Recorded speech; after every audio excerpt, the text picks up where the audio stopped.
Hi guys. I feel like I should just warn you in advance, but this is quite a long video. Sorry about that. So, I'm going to say a pre-thank you to anyone who makes it to the end of the video. So if you have the patience, thanks for sticking through all the way. So it's video. It's Sunday. So this is the next Sketch With Me video that's going to be in my Sketch With Me series. And it's basically just an illustration of some houses that I did. I like it a lot. I like the way that it turned out. And basically let me start that again. I don't generally draw houses. I'm generally more of a people drawer.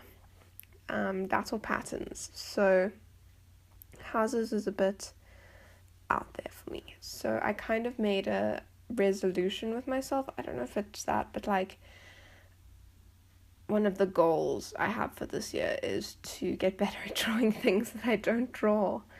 And I mean, I'm pretty good at drawing the things that I do, so I'm happy with the level that I'm at in that. But if you ask me to draw a cat or an old person or a house or any kind of background, I'm not that great. I mean, I can do it, but my skill level in that is definitely not where I want it to be. So I made a deal with myself, or not necessarily a deal, but I'm kind of resolved to get better at the stuff that I'm bad at. So basically I'm going to spend a lot of my time that I spend drawing new things. So not necessarily I'm also really bad at drawing guys, so I really need to practice that more, because my girls look really good, and then if I try to draw a guy next to them, it's like this little wonky thing that still looks like a girl. So I really need to get better at those as well.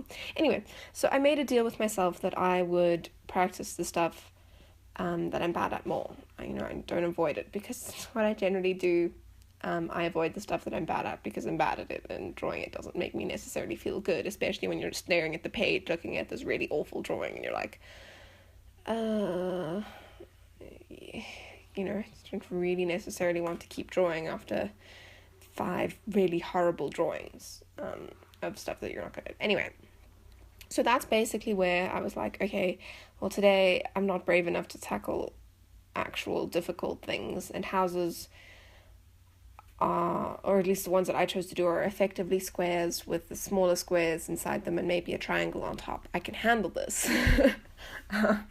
Oh, sorry for my cat, by the way. He kind of pops through the video every now and again, so I apologize for that. Anyway, we move on. So I was basically thinking, okay, I need to challenge myself, but I don't want that hard of a challenge because I'm not feeling brave enough for a real challenge.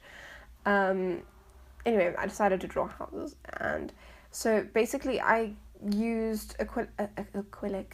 Yes, I used acrylic paint. No, I used acrylic paint and gouache for this one. So I didn't sketch anything out, which is also kind of a new thing. But I was feeling brave, considering I'm drawing rectangles with triangles on the top.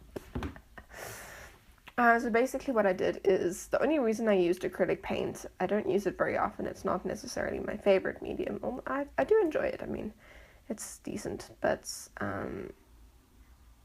it's not necessarily something I want to work with right at this point. Anyway, but the reason I used it is because I was painting a background, and then I was going to be painting gouache on top of that background, and I didn't want to miss out all the house shapes, because basically when you go back over gouache with another paint, it kind of picks up the layer beneath it, because gouache is reactivated by water. So when you have a layer of gouache, even though it's 100% completely stone dry, if you go over it with any kind of gouache on top of that, because there's obviously water in the paint so that you can use it, or you maybe watered it down a little bit, it'll actually pick up the layer below it. So I didn't want muddy colors on top of background, but I also wanted a background and it was easier to paint it first. So I was like, okay, fine. I'll use acrylic paints for the background and then gouache on top because they have a similar finish, and acrylic's just less maintenance and effort, and it would make my life easier. So I broke out the acrylic paints, which haven't been used in a while, and then I went over the top with gouache. So that's pretty much what you're seeing here. The roofs I did quite a light wash of white paint for because I wanted to do on some of the roofs more details in white paint. So obviously if the roof is completely white and then I put white on top of that, it's not going to be able to be seen. So I made it kind of a wash. And then the rest of the houses, some of them are more opaque, some of them are less opaque. Because I kind of like seeing the texture of the background, because I was initially going to try to get a very flat, solid background because I'm using acrylic paints, and then in one of the sections I just put too much water with it and then it wasn't exactly quite flat, and then I kind of finished it and then I was going to do another layer to flatten it out, and then I was like, you know what, I actually really like the effect of the brush marks, it really doesn't bug me at all, so I kept them in, and then I went over it with gouache, and I actually really like the effect. I think it's, it works. So yeah, I'm quite happy with the way that it turned out. I mean, look, I'm not going to lie and tell you that these are the best house illustrations in the world. They're not. But I like them, and it's important to like the work that you do. I mean, if you're painting and you're not or drawing or whatever it is that you're doing, and you don't like any of the stuff that you're doing, change it. I mean, if you don't like the way you draw people, find a new way. Look at other people's work, study their work, and find a style or a way of drawing that works for you, that you like. Because, I mean, okay, you don't have to lie to yourself and be like, this is the best, I don't know, tree that I have ever drawn and will ever be drawn in the history of the world, because likelihood is it's not going to be true. But if you like the tree that you drew, then I feel like you're doing okay as far as illustration goes, or art in general. But yeah, so in terms of finding, it's not necessary, it's like the shape of the houses. So basically what I did was I went into Pinterest and I was like, first I looked up some house illustrations, because I've never illustrated houses before. I don't actually know what I'm doing, surprise, surprise. So I went onto Pinterest and I looked up house illustrations, and then I got some inspiration that way. And then after that I looked up just some general houses. I typed in house exteriors, I think it was. I can't remember exactly. Anyway, the point is I basically looked at a bunch of houses and I was like, okay, so this is the general shape of houses, and this is kind of what I can do with my current skill level. So that's kind of what I did, and basically I went for super simple. I didn't do very complex houses that was super design elements or anything. I literally just went for the simple houses, so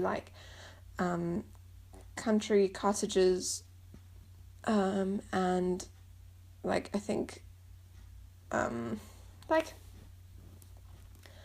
more old-fashioned, I don't know if that's the right word, but older houses. So I looked at those because they're generally simpler. They don't have super fancy architectures. Doesn't have super fancy architecture with interlocking planes and cantilevers, and I've literally just spewed all of my architectural lingo at you. But anyway, the point is that I went for the super simple ones, so the plain basic kind of towers type houses. I was watching Game of Thrones at the time, so I was like, yes, towers. and then basic manor homes, the one in the bottom right, and stuff like that. And then a couple of the other ones I just made up. I was like, well, houses have doors and windows, so I'm just going to put a door in it and a window. very original stuff. And yeah, I also wanted to talk about the color palette that I chose for this one, because it is something that I'm rather proud of, because generally when I do work, I draw it and then I color it, and I don't necessarily think of what kind of colors I want to use in it. So I don't draw it and be like, this is a red and orange piece. No, it's not generally what happens. I'll be drawing and then I'll be like, okay, I want to do dark eyes and light hair and then a red dress and then purple shoes, and then I'll basically have every color of the rainbow in the drawing somewhere, most likely, unless I'm just using one color. And then, obviously that's a different game. And then basically with this one, because I had the color that I had for the background, so I'm not going to say it's a very vibrant color, because it's not, but it's definitely a color that clashes with other colors. Like if I were to put red into this piece, it would completely change it. So I wanted to keep it kind of simple, and I wanted to let the illustrations kind of talk to each other, but obviously not be exactly the same. So basically what I did was I used very cool colors, because they kind of go together. So I went kind of from green through blue and then to purples. So purple comes in the background, the blues are generally in the houses, so I used the dark blue, that kind of mid blue, a little bit lighter, and then I went into like greeny blues, so like teals and turquoises. So I have two. I have like a light one and a dark one. And yeah, so I didn't go too green because I didn't want it to be like super yellow, because okay, yellow and purple are complementary colors, so they do look good together, but I felt that the yellow would look really weird with this very muted color palette. Like the purple has got white in it, so it's more muted. None of the blues are like particularly dark. Yes, some of the houses are darker, but it's not like they're very, most of them are kind of a mid sort of blue. So I didn't want to go put in a very bright color and it would be like, look at me in this one house, and then it would just be super uncomfortable to look at. So yes, and I just wanted to mention that because I'm not very good at picking out color schemes or a palette or something that works them together in like a cohesive whole. Generally I do it by accident, but with this one, because I had such a defined background color, I wanted to keep it together, cohesive, looking decent, because I'd come so far. I'd done little roofs, I'd started painting the houses, and after I got 2 houses in, I was like, okay, I've now used blue and a light blue, what other colors can I use? So I didn't want to ruin it at that stage, because I was having a good drawing session, painting, I don't know, I never know what to call it with gouache, because I still feel like I'm sketching, but it's with paint. And yeah, anyway, the point is I like the colors and I wanted to tell people about it, because I don't know. Yeah. But yeah, there's not really much else I need to say about the drawing itself. It's not necessarily a very complicated thing. Yeah, okay, just quickly, I just drew the little door on the little greenhouse, and you see what I mean about the gouache? So I went in with white and it came out with like a turquoisey door, because it picked up the color from underneath, which is why I couldn't do the background in gouache. Anyway, so I just had to explain what I was saying in the beginning if anyone didn't get it. Anyway, yeah, and then basically I just spend the rest of the drawing adding details like flower pots and bushes and roof textures and windows and little chimneys and smoke and trees and all of that jazz. So yeah, I think it just gives the picture a little bit more dimension is not the word that I'm looking for, but character, I think. Yeah, it just makes it seem a little bit more alive than blocks with white, different shaped blocks on top of it. Yeah, but basically, if you're going to take anything away from this, I think it's a 20-minute video. So if you're still with me, thank you. I really do appreciate it, because I've edited this video and I've watched this thing about 4 times at least, and I don't know, I'm getting a bit, not sick of it, because it's still interesting to watch, but, you know, I don't know how people on YouTube think. You know how I think. So if you're still with me, thank you very much for still being with me, and I do appreciate it, because we're a good portion of the way in. We're almost done. I mean, I've only got 1, 2, 3, 6-ish houses to go, and you're still here. Thank you. Thank you for being with me.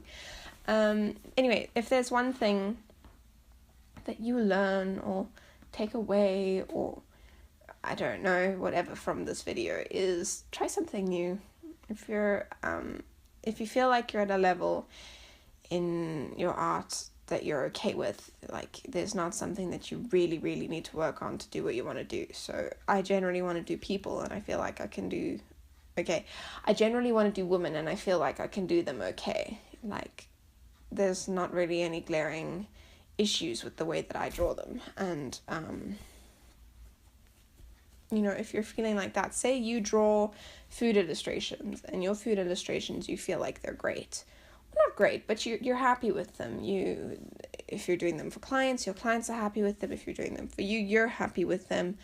And you don't really feel like, I don't want to say there's nowhere for you to grow, because there's always room for improvement. And the more you practice, the more your style will change, the more you'll grow and develop, all of that jazz. But, it's not something that you have to work on to improve, because